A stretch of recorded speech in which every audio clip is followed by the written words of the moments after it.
Hi, this is Group 3 of Public Asset Management.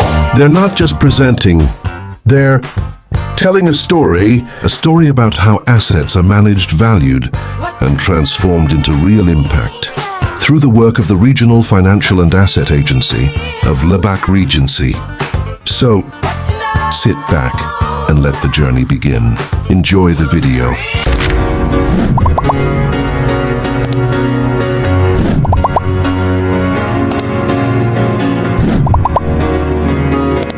Assalamualaikum warahmatullahi wabarakatuh. Perkenalkan, kami dari kelompok 3 akan membahas terkait penatausahaan aset di Kabupaten Lebak. Selamat menantang. Halo teman-teman semua. Jadi di penelitian kali ini, kami melakukan wawancara di Badan Keuangan dan Aset Daerah atau BKAD Kabupaten Lebak yang ada di Provinsi Banten. Nah, yang menarik nih, biasanya di beberapa daerah kita sering dengar istilah BPKAD, tapi di Lebak justru pakainya BKAD. Dari hasil ngobrol sama narasumber, ternyata itu dipilih supaya pekerjaan gak terlalu menumpuk, jadi lebih efisien dan gak overwork juga. Dan ternyata, perubahan Jeti BKAD ini sendiri udah berjalan sekitar 4 tahun. Jeti memang ada penyesuaian supaya pengelolaan keuangan dan aset daerahnya bisa lebih efektif. Mungkin boleh, silakan. Ya, masuk ke topik yang pertama ya Pak, itu tentang pengelolaan dan pencatatan aset. Pertanyaan yang pertama itu bagaimana prosedur pengelolaan dan pencatatan aset di daerah di BKAD Lebak ini Pak? Kalau untuk pengelolaan aset daerah, khususnya di Kabupaten Lebak, kita sebenarnya kan udah ada rujukannya tuh. Yang pertama yaitu Peraturan Pemerintah Nomor 27 Tahun 2014 tentang pengelolaan barang milik daerah. Yang kedua, Peraturan Menteri Dalam Negeri Nomor 19 Tahun 2016 tentang pedoman pengelolaan barang milik daerah sebagaimana telah diubah dengan Peraturan Menteri Dalam Negeri Nomor 7 Tahun 2024 tentang perubahan atas Peraturan Menteri Dalam Negeri Nomor 19 Tahun 2016 tentang pedoman pengelolaan barang milik daerah. Yang ketiga yaitu Peraturan Daerah Kabupaten Lebak Nomor 3 Tahun 2022 tentang pengelolaan barang milik daerah. Yang kedua tentang pencatatan ya. Nah, pencatatan aset daerah. Nah, ini sesuai aturan yang dibuat oleh Peraturan Menteri Nomor 47 Tahun 2021 yaitu tentang cara pelaksanaan pembukuan, inventaris dan pelaporan barang daerah. Nah, kaitan pencatatan ini berarti kan larinya di pembukuan. Nah, di sana ada namanya rekonsiliasi. Sebelum kita melakukan pencatatan aset daerah, karena di Permendagri 47 itu diatur kapan kita melaksanakan rekonsiliasi, baik itu dari pengadaan ataupun dari pendapatan yang sah, contohnya kayak hibah. Itu kita biasanya melaksanakan rekonsiliasi barang milik daerah dengan OPD atau dinas-dinas se-Kabupaten Lebak. Kalau dulu emang boleh bisa per 6 bulan atau semesteran, bisa juga dilaksanakan triwulan. Dua-duanya sesuai Permendagri 4 itu diperbolehkan.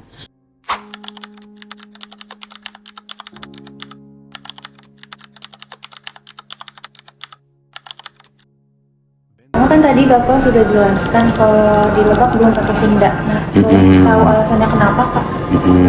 Nah, memang untuk di Lebak sendiri kita belum menggunakan Simda.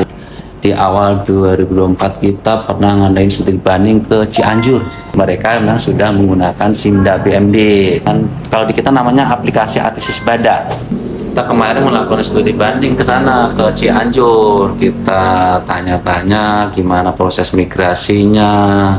Ternyata nggak gampang. Mereka nggak bisa migrasi secara langsung dari sistem ke sistem, nggak bisa. Nah, teman, kalau dari secara aturan kita belum diwajibkan. Tidak menggunakan Simda itu diperbolehkan masih. Tapi ada nggak sih Pak rencana ke depannya? Ya kalau memang nanti sudah diwajibkan ya mau nggak mau. Tapi sementara ini emang kesulitan karena tadi itu nggak bisa secara migrasi secara langsung, sistem nggak bisa. Kita pasti harus ngeluarin biaya besar. Selanjutnya Pak, itu bagaimana memastikan data aset yang dicatat tuh akurat sesuai dengan kondisi yang ada di lapangan? Bisa kita minta disertakan visualisasi. Itu kita tidak ke lapangan, jadi mereka yang datang ke kita dengan bawa bukti-bukti, dokumen pesanannya, dokumen kontraknya, BAST-nya. Nanti kita ada pemeriksaan, baik itu dari BKAD, dari Inspektora, dari BPK. Begitu diaudit pasti ketahuan kalau mereka ngebohong. Kali-kali jangan sampai istilahnya untuk pengadaan ini bohong lah.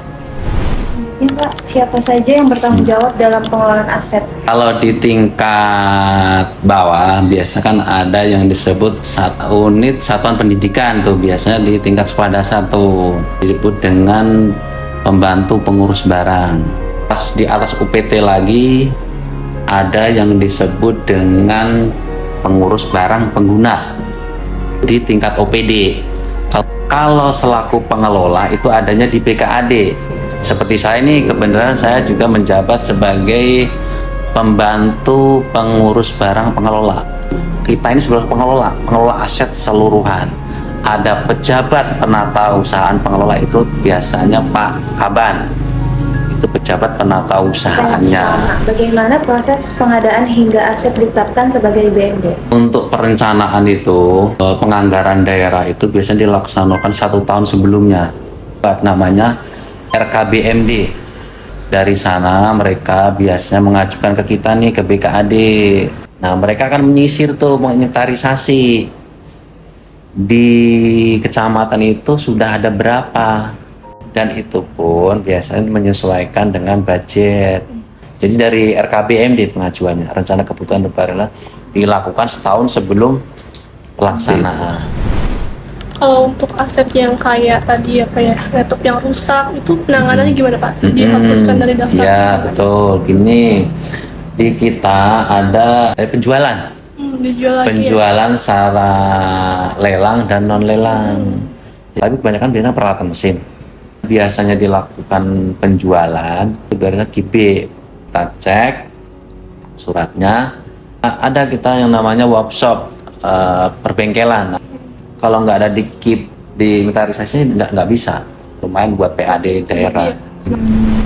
Selanjutnya Pak, itu tentang pelaksanaan inventarisasi atau sensus aset. Itu seberapa sering Pak dilakukannya? Minimal Minimal 5 tahun. minimal 5 tahun. Sedikit BPK mengarahkan untuk sensus ini jadi bertahap, juga menyesuaikan budget juga. Karena kan Kalau di BKAD Lebak sendiri ini pernah nggak sih Pak ada kerjasama antara investor atau terkait pihak ketiga gitu? bahasan pemanfaatan. Jadi tanah-tanah yang tidak digunakan, biasanya kita sampaikan tuh ke pengembang atau pihak ketiga, biasanya untuk disewa. Jadi lebih ke pemanfaatan aset daerah untuk meningkatkan PAD daerah. Kalau misalkan koordinasi BKAD dengan OPD itu gimana Pak dalam pengelolaan aset? Kita kan selalu pengelola tuh, pasti koordinasi harus kaitan pengelolaan aset, kan mereka selalu pengguna tuh, kan mereka harus laporan ke kita selaku pengelola. Pasti kita harus koordinasi dengan OPD pengguna, karena mereka yang menggunakan, mereka yang tahu tempatnya, yang tahu luasannya, tahu kanan kirinya kan. Dari situlah kita ada koordinasi. Kalau untuk legalitas dan status asli, bagaimana sih Pak cara pengurusan legalitas aset? Kan namanya tanah kan harus ada dokumen, contohnya sertifikat. Kalau kendaraan harus ada BPKB, itu salah satu. Tapi kalau untuk tanah memang bertahap lagi. Tapi di Lebak bagus, untuk provinsi Banten kita bagus. Hampir sekitar 70% kita, 70-80 kita udah sertifikat tanah. Tuh, Lebak lagi itu. Kalau di Kabupaten Lebak ini ada nggak sih Pak kira-kira? Ada, Apa banyak. aja sih Pak kalau boleh tahu? Banyak. Yang kita biasakan sampaikan ke inspektorat, sampaikan juga biasanya lebih ke tanah. Kalau untuk yang peralatan mesin, biasanya kalau untuk yang tidak gunakan tadi biasanya kita lakukan untuk penjualan. Tapi kalau sebagian besar tanah kosong. Tapi ada juga memang juga yang ada tanah basah. Mangkrak ya Pak ya. Potensi apa sih menurut BKAD atau menurut Bapak sendiri yang akan ada gitu? Potensinya apa aja? Ya untuk sekarang itu Meningkatkan PAD. SPPG yang sekarang lagi ini sama KDMP. Oh, operasi merah putih ya. Ya, inilah sekarang lagi rame-ramenya program pemerintah yang baru. Kalau sumber PAD sendiri di BKAD ini apa aja Pak kalau boleh tahu? Kalau dari kita ya mungkin lebih banyak dari retribusi. Kan kita juga mendapatkan menghasilkan PAD. Contoh tadi dari penjualan, Lelang ya. lelang tadi, yang non lelang biasanya kayak retribusi, parkir. Tapi kalau secara menyeluruh mungkin yang lebih tahu mungkin Bapenda. Banyak banget kendalanya. Ada nggak sih Pak kayak kendala utama apa yang paling challenging dalam pengelolaan aset daerah khususnya di BKAD Lebak ini? Mungkin lebih ke tanah saya kira. Kita kadang berbenturan dengan kepentingan orang-orang kuat, kadang-kadang ada juga emang itu. Kita dengan PKI juga ada. Mungkin kalau suruh milih, kita ngurus keuangan apa ngurus aset yang enak. Benar keuangan. Kalau keuangan itu ngurusnya itu mungkin setahun sekali dari dia pembelanjaan, laporan selesai, setahun selesai. Tahun berikutnya udah selesai kan. Tapi kalau aset kan nggak bisa. Aset itu dari dari pengadaan sampai pemusnahan atau penjualan. Jadi selama aset ini belum dihapus, ya ini masih ada tanggung jawab. Dari hasil wawancara yang telah dilakukan, dapat disimpulkan bahwa pengelolaan aset daerah di BKAD Kabupaten Lebak sudah berjalan dengan cukup sistematis, mulai dari proses pengadaan, pencatatan, hingga pelaporan yang mengacu pada berbagai regulasi yang berlaku. Meskipun belum menggunakan SIMD ABMD, Kabupaten Lebak telah memanfaatkan aplikasi ATW CSBIA sebagai sistem pendukung pengelolaan aset yang dinilai lebih sesuai dengan kebutuhan daerah saat ini. Dalam pelaksanaannya, terdapat berbagai upaya untuk menjaga akurasi data, seperti rekonsiliasi yang dilakukan secara berkala, menginventarisasi aset biasanya. yang dilaksanakan setiap 5 tahun dengan metode barangnya apa bertahap aja, sesuai tapi kebanyakan saran biasanya dari peralatan BPK. mesin. Namun demikian, masih terdapat beberapa kendala, khususnya pada aspek legalitas aset seperti tanah, yang memerlukan koordinasi dan penanganan lebih lanjut dengan berbagai pihak terkait.